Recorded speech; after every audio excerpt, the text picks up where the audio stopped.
नाज़रीन अस्सलाम वालेकुम। इनसाइड न्यूज़ के नए प्रोग्राम के साथ मैं हूं इब्राहिम राजा और आज हम आपको बताएंगे कि वज़ीर आज़म ऑफिस की जासूसी का मामला क्या है। Army chief general Qamar Javed Bajwa ने क्या दो हंगामी फैसले किए हैं और इस्लामाबाद के डिप्लोमेटिक एनक्लेव यानी सफारती इलाके में जासूसी के आलात किस एजेंसी ने नस्ब किए। अगर आप इस खबर की तफसील जानना चाहते हैं और आने वाले दिनों में भी अहम मामलात से आगाह रहना चाहते हैं तो हमारे चैनल को सब्सक्राइब कीजिए। और अब बात करते हैं आज के मौजू पर, यानी वज़ीर आज़म के दफ्तर की जासूसी का खौफनाक मामला क्या है और जनरल बाजवा ने क्या दो हंगामी फैसले किए हैं। लेकिन इससे पहले आपको इस मामले से जुड़ी कुछ इंतहाई खौफनाक और हैरान कुन तफसीलात से आगाह करते हैं ताकि आपको ये पूरा मामला आसानी से समझ आ सके।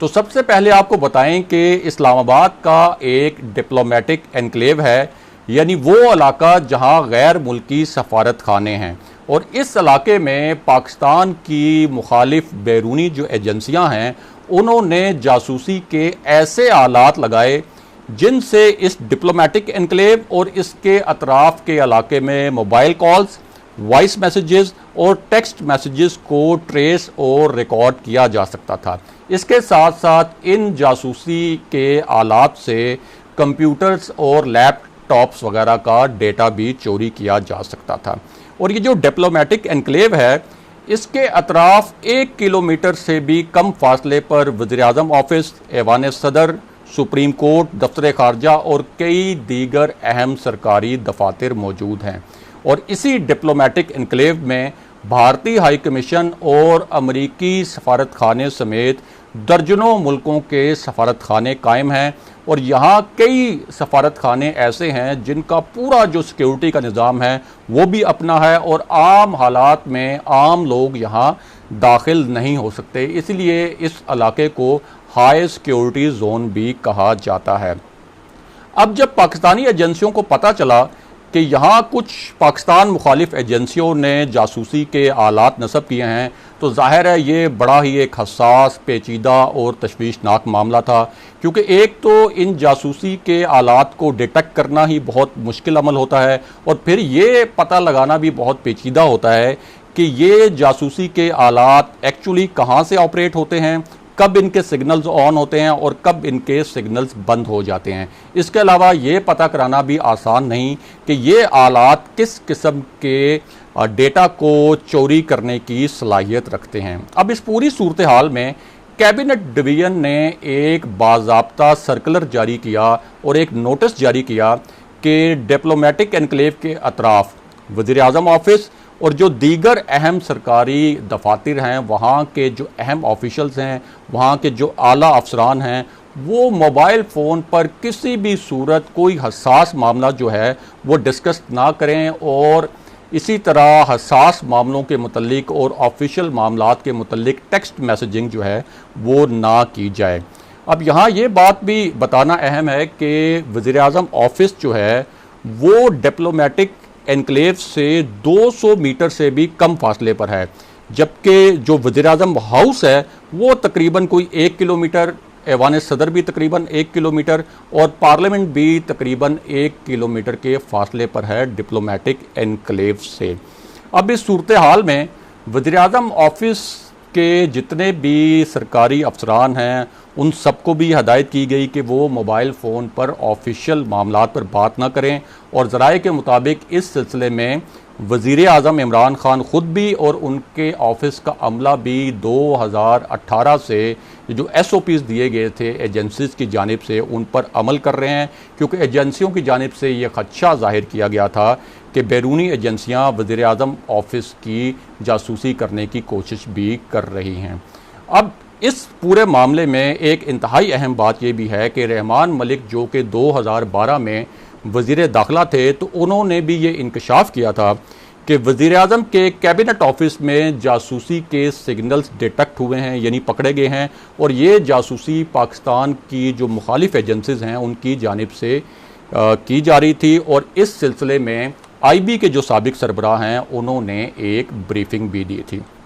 तो इस पूरी सूरत हाल में और इस पूरे तनाजुर में अब पाकिस्तान की जो इंटेलिजेंस एजेंसीज़ हैं उन्होंने एक बहुत बड़ा और बड़ा मौसर ऑपरेशन किया है, जिसका ऐलान बाज़ाब्ता तौर पर ISPR ने किया है। और इसमें बताया गया है कि पाकिस्तान की जो खुफिया एजेंसियां हैं उन्होंने भारतीय एजेंसियों के एक बहुत बड़े साइबर अटैक का सुराग लगाया है। और ये जो भारतीय एजेंसियां हैं ये पाकिस्तान के सिविल और फौजी हुकाम के mobile phones, computers, laptops, tabs वगैरह को हैक करके अहम मालूमात चुराने की कोशिश कर रही थी। और ये जो हमले थे ये भी काफ़ी पेचीदा नौयत के साइबर हमले थे, और इस किस्म के हमलों को डिटेक्ट करना बहुत ही मुश्किल होता है, और ख़ास तौर पर यह पता चलाना बहुत मुश्किल होता है कि इन हमलों के पीछे कौन सा नेटवर्क कहाँ से काम कर रहा है। और कभी कभी तो ये पता चलाना तकरीबन नामुमकिन भी होता है। लेकिन पाकिस्तानी एजेंसियों ने इस पूरे नेटवर्क का पता चलाया,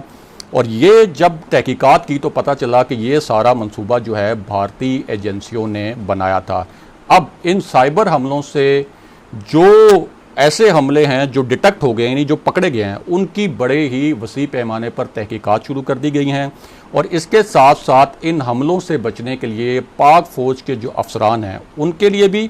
SOPs बनाए गए हैं, ताकि वो जो साइबर सिक्योरिटी है उसको यकीनी बनाया जा सके। और इसके साथ साथ जो आला सिविल सरकारी हुकाम हैं उनके लिए भी पाक फ़ौज ही SOPs बना रही है, ताकि इस किस्म के हमलों से बचा जा सके। और यहाँ ये बात भी अहम है कि जिन ऑफिशल्स ने SOPs की खिलाफ वर्जी की है, जो पहले से SOPs मौजूद थे, उनके खिलाफ कार्रवाई भी की जा रही है। और अब आते हैं जनरल कमर जावेद बाजवा के हंगामी फ़ैसले की तरफ। और ये जो फ़ैसला है आर्मी चीफ़ का, ये है सऊदी अरब के साथ ये जो हालिया सफारती कशीदगी है उस मामले के मुतल्लिक। तो इस सिलसिले में हमारे ज़राए ने हमें बताया है कि वज़ीर-ए-आज़म इमरान खान और जनरल कमर जावेद बाजवा, यानी जो हमारी सिविल क़यादत है और जो अस्करी क़यादत है, उसने मुकम्मल मशावरत की है। क्योंकि इससे पहले भी वज़ीर-ए-आज़म इमरान खान और अस्करी क़यादत ने मिलकर जो फ़ैसले किए, जो मशावरत से फ़ैसले किए, उससे डिप्लोमेटिक फ़्रंट यानी ख़ारजा महाज पर पाकिस्तान को बड़ी ही नुमायाँ कामयाबियाँ मिली हैं। तो इस सिलसिले में अब जनरल कमर जावेद बाजवा ने ये फ़ैसला किया है कि सऊदी क़यादत की दरख्वास्त पर वो सऊदी अरब का दौरा करेंगे। और इस दौरे में 2 पॉइंट्स जो हैं वो जनरल कमर जावेद बाजवा के दौरे के एजेंडे पर होंगे। और इनमें पहला पॉइंट ये है कि सऊदी अरब और OIC कश्मीर पर एक 2 टोक मौक़िफ़ अख्तियार करें, क्योंकि पाकिस्तानी हुकूमत, अस्करी क़यादत और अवाम के लिए ये सबसे अहम मामला है। और सऊदी हुकूमत ने भी हमारे ज़राए के मुताबिक ये यकीन दहानी कराई है कि इस मामले पर जो पाकिस्तान के तहफ़्फ़ुज़ात हैं वो दूर किए जाएंगे। और ज़ाहिर है कि अगर सऊदी अरब पाकिस्तान के तहफ़्फ़ुज़ात दूर करता है तो फिर पाकिस्तान की जानिब से भी सऊदी अरब को जो एक दिफ़ाई ताउन हासिल है वो दिफ़ाई ताउन उसको मिलता रहेगा। और ये दिफ़ाई ताउन सऊदी अरब समझता है कि उसकी सलामती के लिए और उसकी खुद मुख्तारी के लिए इंतहाई ज़रूरी है। और यहाँ ये बताना भी अहम है कि 2018 में जब सऊदी अरब में दहशतगर्दी के हमले हो रहे थे, जब सऊदी अरब पर बैरूनी हमले हो रहे थे, तो उस वक्त पाकिस्तान ने इजाफ़ी फ़ौजी दस्ते जो हैं वो सऊदी अरब की मदद के लिए भेजे थे। और उससे पहले भी पाकिस्तानी फ़ौजी दस्ते जो हैं वो सऊदी अरब में मौजूद थे। दूसरा पॉइंट जो हमारे ज़राए ने बताया है वो ये है कि सऊदी अरब ने उधार तेल की सप्लाई बहाल करने के मामले में मस्बत पेशरफ्त का अंदिया दिया है। यानी पाकिस्तान को अगले 2 साल में तकरीबन $2.2 अरब के तेल की जो